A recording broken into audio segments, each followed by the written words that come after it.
si Dieu nous enlève vraiment, parce que cette grande tribulation, ça va être terrible. La puissance de la séduction qui est déjà opérante en ce moment va être décuplée par la disparition de l'Église, et en plus, il y aura de plus en plus d'apparitions démoniaques et de choses terribles. Donc ne soyons pas légers avec ces choses, et plutôt nous avons besoin de discerner ce que Satan est en train de développer comme stratégie aujourd'hui, parce que même les chrétiens les plus affûtés, les plus avisés, risquent de tomber dans le piège. Par manque de connaissances. Mes amis, nous devons être au courant de ce qui se passe. Et ce n'est pas en regardant le journal de 20 heures que vous allez comprendre les événements actuels. Figurez-vous que ces informations-là ne sont pas des informations.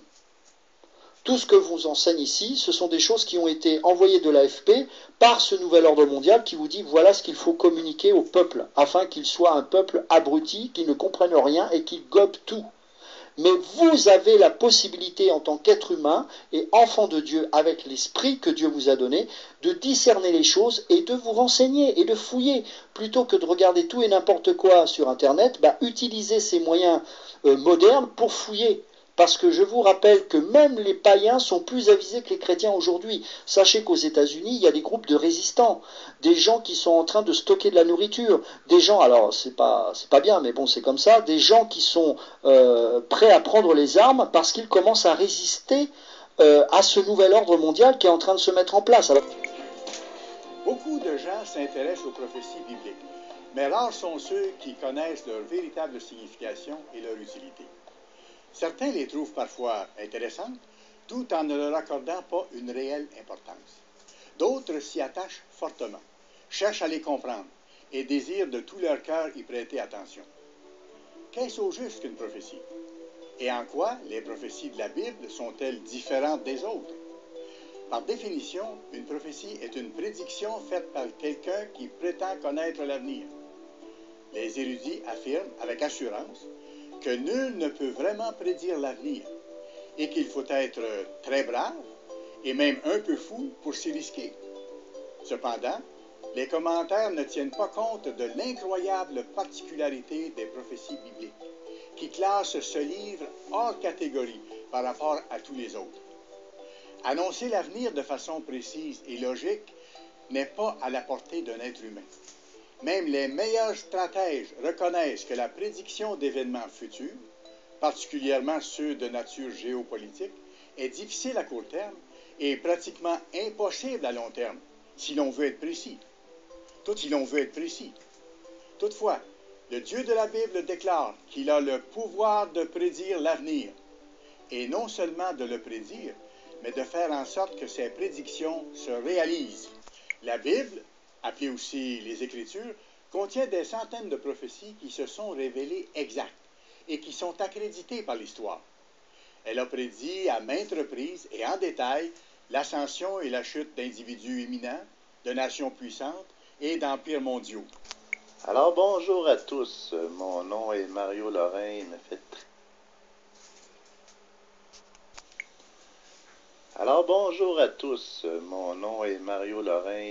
très plaisir de vous accueillir encore une fois sur la page des événements prophétiques.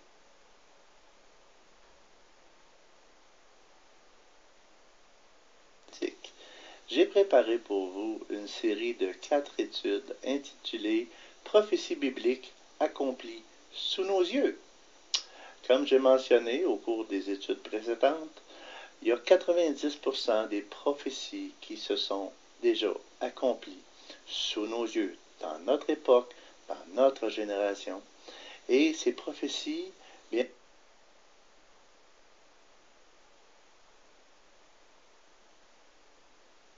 on les voit chaque semaine se réaliser. On les entend à la radio, on les voit à la télévision, on les lit dans les journaux. La terre est en pleine ébullition. Même la terre se déchaîne, les orages, les ouragans, les tornades, les tsunamis, les tremblements de terre, comme jamais ça s'est produit auparavant.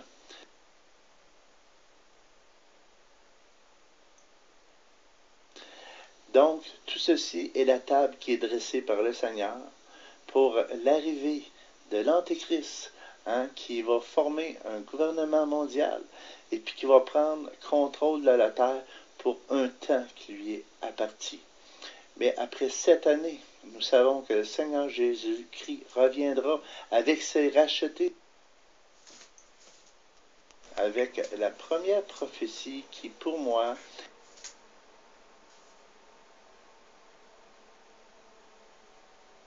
est la pierre angulaire de toutes les autres prophéties qui se sont accomplies. Donc, la création de l'État d'Israël, le 14 mai 1948. Nous savons qu'Israël avait été dispersé, ce que nous avons appelé à l'époque la Grande Diaspora, lorsque l'armée romaine en l'an 70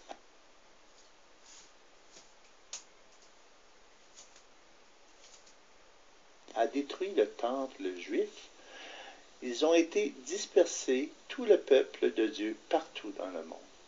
Mais il y avait de nombreuses prophéties données par les prophètes de l'Ancien Testament, disant que dans les derniers jours, Dieu va ramener son peuple en Israël. Et qu'à nouveau, Israël serait une nation, car ce 14 mai 1948, le mandat britannique se terminait sur la Palestine. À ce moment précis de notre histoire, il y avait des gens qui avaient la foi, puis en plus une vision qui leur avait été donnée par Dieu. Ils se sont réunis sous la direction de M. Ben Gurion, dans un petit appartement devenu aujourd'hui le musée Ben Gurion qu'on peut toujours visiter à Tel Aviv. Et dans ces locaux, ils ont fait la constitution d'un futur pays qui n'existait pas encore. Ils ont choisi au tout début le nom de Sion. Puis, ils ont changé d'idée en regardant la parole de Dieu, l'Ancien Testament. Ils parlaient toujours à Israël. Donc, ils ont choisi le nom de Israël. Beaucoup de gens s'intéressent aux prophéties bibliques, mais rares sont ceux qui connaissent leur véritable signification et leur utilité. Plusieurs personnes se rendent compte que le monde change à une vitesse vertigineuse et que nous vivons dans des temps pour le moins inhabituels. La vie est aujourd'hui très différente de ce qu'elle était il y a seulement quelques dizaines d'années. La technologie fait des pas de géant et il semble que chaque semaine voit naître un nouveau gadget destiné à nous faciliter la vie ou à favoriser les communications. Le rythme des événements catastrophiques, sinon spectaculaires, qui se produisent sur la planète est lui aussi en mode accéléré.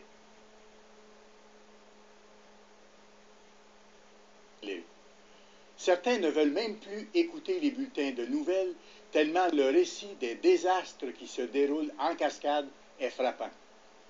Le changement des mœurs semble avoir adopté la même cadence en ce qui a trait à leur dégradation, car les comportements inédits et imprévisibles se multiplient à une allure folle. Bonjour à tous. Bon, là, je vous ai fait une petite compile, mais bon, comme vous l'avez vu, il y a des petits ratés, donc je vais vous mettre les liens en dessous de la vidéo. Vous n'aurez qu'à cliquer dessus pour voir les documentaires dans leur intégralité. Parce que là, je vous ai diffusé quelques petits extraits pour argumenter ma vidéo. Dans cette nouvelle vidéo, je vais vous poster quelques petits extraits de films qui évoquent les multiples prophéties annonçant les tribulations d'une apocalypse qui mettra un terme à notre monde corrompu. Et bien entendu, ces vidéos, vous les trouverez dans les liens en dessous de ma vidéo. Vous n'aurez qu'à cliquer dessus. Certaines de ces prophéties se sont déjà réalisées, comme par exemple le retour des Juifs en Israël. La création de l'État d'Israël le 14 mai 1948 ne faisait qu'accomplir les desseins de Dieu qui nous avaient été annoncés par le prophète Ézéchiel, il y a de cela plusieurs milliers d'années. Et vous remarquerez qu'à travers cette prophétie d'Ézéchiel, que vous pouvez retrouver dans le chapitre 36, verset 16, Dieu nous avait annoncé l'occupation d'Israël par les Romains, et surtout la destruction du deuxième temple de Jérusalem en l'an 70 après Jésus-Christ, et toujours par ces mêmes Romains. L'impiété et la mauvaise conduite des Juifs avaient réveillé la colère de Dieu qui ensuite s'était manifestée par l'intermédiaire des Romains. La destruction de ce deuxième temple de Jérusalem n'avait été que l'accomplissement de la colère divine. Dans Ézéchiel chapitre 36, verset 16, hein, Dieu nous explique qu'il chassera les Juifs d'entre toutes les nations, où il les avait disséminés après la destruction du deuxième temple, parce qu'ils ont profané l'ordre divin dans les nations où ils sont allés. En langage plus clair, la diaspora juive n'a fait que corrompre l'humanité durant tous ces siècles. En faisant revenir les Juifs sur la terre promise, on épure indirectement le monde du mal qu'il y aurait fait. Parce que là, comme je viens de le dire, hein, Dieu nous explique qu'il chassera les Juifs d'entre toutes les nations, où il les avait disséminés après la destruction du deuxième temple, parce qu'ils ont profané l'ordre divin dans les nations où ils sont allés. Là, c'est dit clairement, hein, c'est-à-dire que les Juifs, en intégrant toutes ces nations, les ont progressivement corrompus, hein, en les rendant carrément athées. Hein. Ben là, je vais vous relire la prophétie d'Ézéchiel et vous constaterez qu'elle vous confirme ce que je suis en train de vous dire. Ézéchiel, chapitre 36, verset 16. Hein. La parole du Seigneur me fut adressée. Fils d'homme, lorsque les gens d'Israël habitaient leur pays, hein, ils le rendaient impur par leur conduite et leurs actes. Leur conduite a été devant moi comme la souillure d'une femme pendant son impureté. Alors j'ai déversé sur eux ma fureur à cause du sang qu'ils avaient versé dans le pays, à cause des idoles immondes qu'ils avaient rendues impures. Hein. Je les ai dispersés parmi les nations, ils ont été disséminés dans les pays étrangers selon leur conduite et leurs actes, je les ai jugés. Dans les nations où ils sont allés, ils ont profané mon saint nom, car on disait c'est le peuple du Seigneur et ils sont sortis de son pays. Mais j'ai voulu épargner mon saint nom, hein, que les gens d'Israël avaient profané dans les nations où ils sont allés. Hein. Eh bien, tu diras à la maison d'Israël, ainsi parle le Seigneur Dieu. Ce n'est pas pour vous que je vais agir, maison d'Israël, mais c'est pour mon saint nom que vous avez profané dans les nations où vous êtes allés. Je sanctifierai mon grand nom profané parmi les nations, mon nom que vous avez profané au milieu d'elles. Alors les nations sauront que je suis le Seigneur, oracle du Seigneur Dieu, quand par vous je manifesterai ma sainteté à leurs yeux. Je vous prendrai du milieu des nations, je vous rassemblerai de tous les pays et je vous conduirai dans votre terre. Bah, là, vous venez de comprendre, hein, quand Ézéchiel nous dit que Dieu va rassembler les Juifs de toutes les nations, ce n'est pas pour leur bien, c'est parce que, comme vous venez de l'entendre, ils ont profané son nom dans les nations où ils ont été. Ça veut tout dire. Ça veut dire que les Juifs issus de la diaspora ont commencé à corrompre toute la planète indirectement. C'est un peu le veau d'or qui s'est répandu sur toute la planète. Donc, si Dieu va les sortir de ces nations pour les faire venir vers Israël, c'est parce qu'il sait qu'ils ont profané son nom. D'où l'émergence du nazisme dans les années 40. Parce que comme je l'ai dit dans beaucoup de mes vidéos, Dieu n'est pas intervenu pendant cette deuxième guerre mondiale parce que c'était les desseins de Dieu ce qui se passait. Et la montée du nazisme allait stimuler l'exode des Juifs vers l'État d'Israël. Mais bon, comme vous le savez, depuis 1948, c'est qu'une partie des Juifs qui sont revenus vers l'État d'Israël. Parce que beaucoup de Juifs qui s'étaient enrichis, hein, qui se sont enrichis dans ces nations, se sont bien intégrés dans ces nations. Et ces Juifs, en général, n'avaient aucune envie de revenir en Israël. Bah, je vais vous relire quelques passages de cette prophétie quand même, hein, pour que vous compreniez. Hein, parce que les Juifs nous disent que s'ils reviennent sur leur terre promise, c'est suite à cette prophétie d'Ézéchiel. Hein. Eh ben oui, mais bon, ils ont oublié de vous expliquer qu'en réalité, c'est Dieu les a chassés de ces pays, hein, parce qu'ils ont profané son nom. Je vous redis les quelques versets. Hein. Alors j'ai déversé sur eux ma fureur à cause du sang qu'ils avaient versé dans le pays, à cause des idoles immondes qui l'avaient rendu impur. Je les ai dispersés parmi les nations. Ils ont été disséminés dans les pays étrangers selon leur conduite et leurs actes, je les ai jugés. Donc là, quand Dieu dit que je les ai dispersés, et c'est que cette prophétie datait de 5 siècles avant Jésus-Christ, Dieu nous parlait en fait de l'occupation romaine, qui allait détruire le deuxième temple, la ville de Jérusalem, et stimuler la grande diaspora juive. Donc dans ce verset, c'est écrit clairement. Et là je continue, hein. Dans les nations où ils sont allés, ils ont profané mon saint nom, car on disait, hein, c'est le peuple du Seigneur, ils sont sortis de son pays. Mais j'ai voulu épargner mon saint nom que les gens d'Israël avaient profané dans les nations où ils sont allés. Hein. Eh bien, tu diras à la maison d'Israël, ainsi parle le Seigneur Dieu, ce n'est pas pour vous que je vais agir, maison d'Israël, mais c'est pour mon saint nom que vous avez profané dans les nations où vous êtes allés.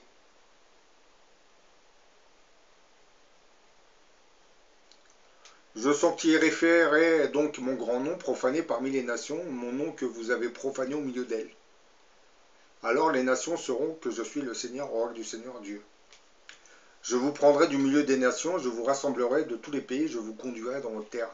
Donc là, vous comprenez que dans ces quelques versets, Dieu s'en prend réellement à la nature rebelle des Juifs qui se sont installés à l'intérieur de toutes ces nations. Il explique que c'est parce qu'ils ont profané, je parle des Juifs, issus de la diaspora, c'est parce qu'ils ont profané son nom que Dieu va les faire sortir de ces nations et les faire revenir en Israël. Donc les Juifs, il faut qu'ils comprennent qu'en réalité, ils accomplissent certes les desseins d'une prophétie qui pour eux est de nature divine, mais le problème c'est qu'ils oublient de dire que si Dieu les a sortis de ces nations, c'est parce qu'ils ont profané son nom. Le nazisme a été créé pour cette raison. C'est pour accélérer le retour des Juifs vers la terre d'Israël, puisque avant le nazisme, les Juifs n'étaient pas vraiment intéressés par le retour vers Israël. C'est après le génocide et la Shoah des années 40 que les Juifs qui ont pris peur ont commencé à immigrer vers Israël. C'est pareil pour les pogroms qu'il y a eu dans les pays de l'Est.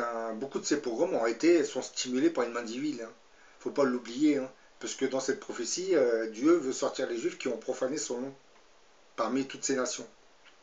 Donc il faut toujours se dire que l'antisémitisme qui est né dans les pays de l'Est, dans l'Allemagne des années 40, était stimulé par une main divine qui ne faisait qu'accomplir les desseins de la prophétie d'Ézéchiel. Une autre prophétie annonciatrice de la fin de notre monde nous viendrait de Daniel. Toi, Daniel, tiens secrète ces paroles et scelle le livre jusqu'au temps de la fin. Plusieurs alors le liront et la connaissance augmentera. Nous savons tous qu'après la Première et la Deuxième Guerre mondiale, la science a fait des progrès spectaculaires dans plusieurs secteurs. L'aviation, l'automobile, le train, la médecine, l'agriculture se développeront. Après la Deuxième Guerre mondiale, on verra apparaître les premiers ordinateurs dont la puissance augmentera en même temps que sa miniaturisation, due à la découverte de nouvelles pièces électroniques. Aujourd'hui, les ordinateurs tiennent dans la paume de la main, avec ces millions de téléphones, dits smartphones, qui peuvent vous mettre en communication avec n'importe qui à travers le monde. Donc, comme le disait Daniel dans sa prophétie, la connaissance augmentera en ces temps de tribulation. Et nous savons qu'une partie de ce développement technologique sert les desseins du diable sur notre planète. Un exemple parmi tant d'autres, la pornographie d'aujourd'hui s'exporte dans les contrées les plus éloignées de notre monde grâce à la toile Internet, qui nous diffuse sur une échelle planétaire cette pornographie à travers les ordinateurs ou smartphones. Et je ne vous parle pas du progrès de la médecine dans le domaine de la reproduction assistée par fécondation in vitro, où on sous-loue le ventre d'autres femmes pour y introduire des semences spermatiques provenant d'hommes qui ne sont pas les vrais maris. On peut même parler d'adultère assisté par la science dans ce cas. Quant à l'apostasie, l'iniquité et l'immoralité qui règnent à notre époque et qui sont aussi annonciatrices de la venue de l'Antéchrist, eh bien Paul avait prophétisé ce monde de dépravés et de perversion. Vous retrouvez ces quelques passages dans Timothée chapitre 3 versets 1 à 5. Et en écoutant ce que je vais vous dire, vous verrez que c'est le monde actuel.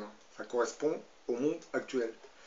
Sache que dans les derniers jours, il y aura des temps difficiles, car les hommes seront égoïstes, amis de l'argent, fanfarons, hautains, blasphémateurs, rebelles à leurs parents, ingrats, irreligieux, insensibles, déloyaux, calomniateurs, intempérants, cruels, ennemis des gens de bien, traîtres, emportés, enflés d'orgueil, aimant le plaisir plus que Dieu, et ayant l'apparence de la piété, mais reniant ce qui en faisait la force.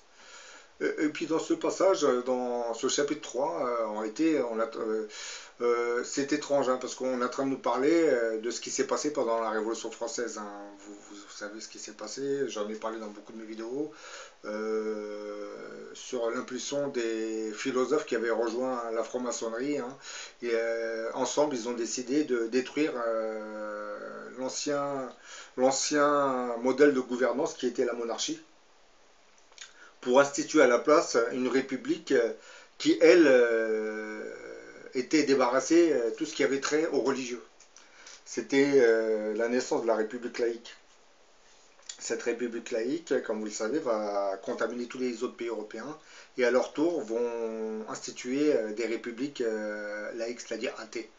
Et à partir de cet instant, c'était la naissance de l'apostasie. Hein. L'apostasie, ça veut dire éloignement de la foi. La première étape pour les forces du mal, c'est de s'arranger pour que vous ne croyiez plus en rien. À partir de cet instant, dès l'instant où on a vidé votre esprit du religieux, eh ben, on peut vous intégrer un autre logiciel hein, qui est celui de l'athéisme. À partir de l'athéisme, là, vous pouvez imposer toute la perversion qui règne aujourd'hui. Puisque l'apostasie va conduire à l'iniquité, hein, et cette iniquité va nous conduire au monde actuel, hein, qui est la perversion dans sa débauche la plus totale, hein, surtout avec la légalisation du mariage gay, hein, comme vous le savez. Je ne vous parle pas des gay pride, hein, parce qu'à un moment j'avais vu dans une vidéo que je vous avais fait Nadine Morano s'en prendre à cette personne hein, Nakache qui paye les amendes des femmes voilées. Et ben, le problème, c'est que cette Nadine Morano, lorsque M. Macron a fait le mini gay pride à l'Elysée, ben, je ne l'ai pas vu venir se plaindre. Oui, je ne l'ai pas vu venir se plaindre. Et en plus, on ne la voit pas se plaindre quand il y a des gay pride, des défilés de gay pride. Par contre, si vous avez un prêtre ou un imam ou quelqu'un qui va commencer à défendre la minorité musulmane, parce que vous avez des prêtres qui défendent un peu la minorité musulmane, bien que beaucoup d'entre eux ont intégré la sphère nationaliste du pays, puisque quand on parle de christianisme en France maintenant et en Europe, ce sont souvent les mouvements d'extrême droite hein, qui s'affichent. Oui, c'est ça qui est marrant, et c'est une contradiction totale. Parce que ces mouvements d'extrême droite ne pratiquent même pas la parole du Christ, hein, qui, comme vous le savez, est amour, hein, qui demande à tout le monde de vivre ensemble. Ces mouvements d'extrême droite qui se prétendent chrétiens, eux, carrément, veulent se débarrasser de tout ce qui est étranger. En langage plus clair, c'est un peu le diable qui vient se faire passer pour un chrétien, et à partir de là, bah, il va s'attaquer aux minorités. Là, vous voyez que même ces chrétiens, si demain le Christ devait revenir, ils s'attaqueront à lui de toute façon. Alors, il n'y a pas photo que ces mouvements d'extrême droite qui se revendiquent catholiques. Qu'est-ce que ça veut dire se revendiquer catholique hein? L'église romaine catholique, qui était une église qui a été fondée par les empereurs romains, en la dénaturant complètement. C'est pour cette raison que le grand monarque, lorsqu'il va revenir, il va revenir pour réformer et revenir à la véritable source du christianisme, qui actuellement n'est pas vraiment ça. Actuellement, le christianisme, le catholicisme, hein, c'est une, comment dire, c'est une vision tronquée du vrai christianisme. Hein. C'est pas le vrai christianisme. Hein. Par exemple, le Christ n'a jamais demandé aux gens de se prosterner devant son image. Je n'ai jamais entendu dire un prophète ou un messie dire à ses fidèles, lorsque je ne serai plus là, vous me ferez une statue et vous vous prosternerez devant. Je ne pense pas que le Christ avait demandé à ses fidèles de prendre comme image divine cette croix sur laquelle il y avait le Christ. Parce que là, on a carrément idolâtré le christianisme. Hein. Ce que le Christ ne voulait surtout pas qu'on fasse. Comme vous le savez, dans la religion islamique, le prophète avait été clair et précis sur les cultes idolâtres. Hein. C'est pour cette raison que vous n'avez aucune effigie du prophète.